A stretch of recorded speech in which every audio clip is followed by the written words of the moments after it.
Hello everyone, स्वागत है आपका आज फिर मेरी एक नई वीडियो में मेरे चैनल केमिस्ट्री विद आरवी में। आज मैं आपसे कक्षा 11वीं के एक टॉपिक साम्य अवस्था यानी इक्विलिब्रियम पर आपसे आज बात कर रही हूँ। पिछले टॉपिक में जो पिछले वीडियो था उसमें मैंने आपसे अम्ल क्षार की बेसिक पर बात की जो कक्षा 10वीं के लेवल का था। आज मैं आपसे कक्षा 11वीं के टॉपिक में साम्य अवस्था में अम्ल और क्षारक संकल्पना पर आपसे बात कर रही हूँ। सबसे पहले हम अम्ल क्षारक संकल्पना में आर्नियस संकल्पना लेते हैं। इस संकल्पना को आर्नियस द्वारा 1884 में प्रस्तुत किया था। आर्नियस के संकल्पना के अनुसार अम्ल वह यौगिक होता है जो जलीय विलयन में या जल में घुलने पर हाइड्रोजन आयन H+ आयन देता है तथा क्षारक वह पदार्थ होता है जो जल में घोलने पर या जलीय विलयन में OH आयन मुक्त करता है, देता है। जैसे हम उदाहरण के माध्यम से देखते हैं, अम्ल HCl ये जलीय विलयन में H+ आयन और Cl आयन बना। इसी तरह हम एक क्षार का उदाहरण देखते हैं, NaOH सोडियम हाइड्रोक्साइड। इसमें Na+ और OH- जलीय विलयन में ये OH करता है। आइए हम आगे बात करते हैं। अतः हम उपरोक्त उदाहरण से जाना कि अम्लों के विलयन गुण हाइड्रोजन आयनों H+ के गुण होता है और क्षार को विलयन क्षारीय गुण हाइड्रोक्साइड OH- के गुण होते हैं। यानी कि किसी भी अम्ल में H+ उसके अम्लों के गुण को तथा किसी भी विलयन में OH- उसके क्षारीय गुण को दर्शाता है।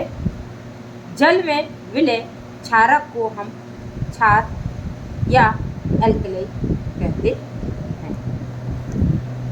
अब हम आगे आधुनिक धारणा पर बात करते हैं।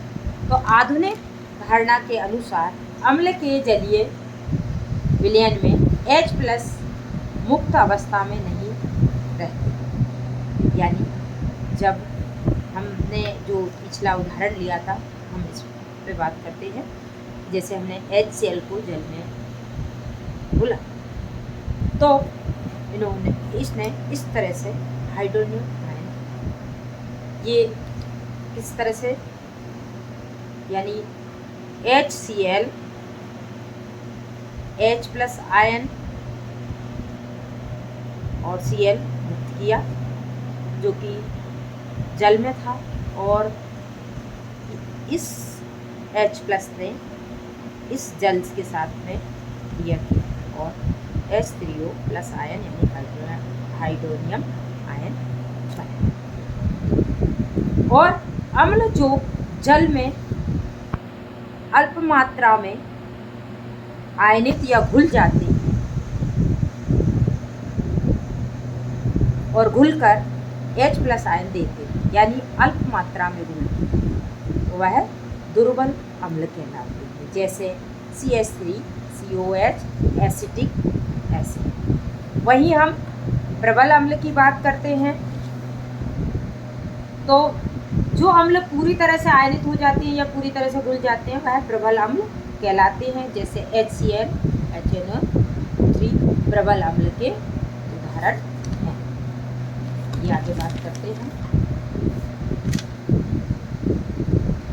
उसी प्रकार क्षार की बात करते हैं हम, तो क्षार जो जल में पूर्णतः आयनित होकर OH आयन देते हैं, पूर्णतः पूरी तरह से जो घुल जाए और OH आयन दे घुलकर, तो उन्हें हम प्रबल क्षार कहते हैं। जैसे NaOH को Na+ और OH- यानी पूर्ण तरह से आयनित हो। वहीं हम बात करते हैं क्षार में दुर्बल क्षार की। तो क्षार जो जलीय विलयन में अल्प मात्रा में आयनित होते हैं, अर्थात पूरी तरह आयन में टूटते नहीं हैं, वह दुर्बल क्षार कहलाते हैं। जैसे NH4 OH Ca OH हो ट्वाइस, ये इस तरह से आंशिक रूप से आयनित। इसके बाद यहाँ हमारे आर्नियस की अम्ल क्षार की अवधारणा स्पष्ट होती है, लेकिन आर्नियस समीकरण की कुछ सीमाएं, लिमिटेशंस हैं। ये लिमिटेशंस हैं कि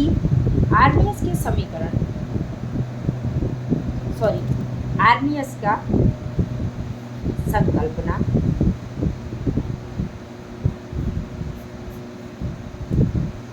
ये अजलीय विलायक में यह अम्ल क्षारों के व्यवहार को नहीं समझा सकता, यानी जो जल में नहीं घुलते हैं उनको नहीं समझा सकता।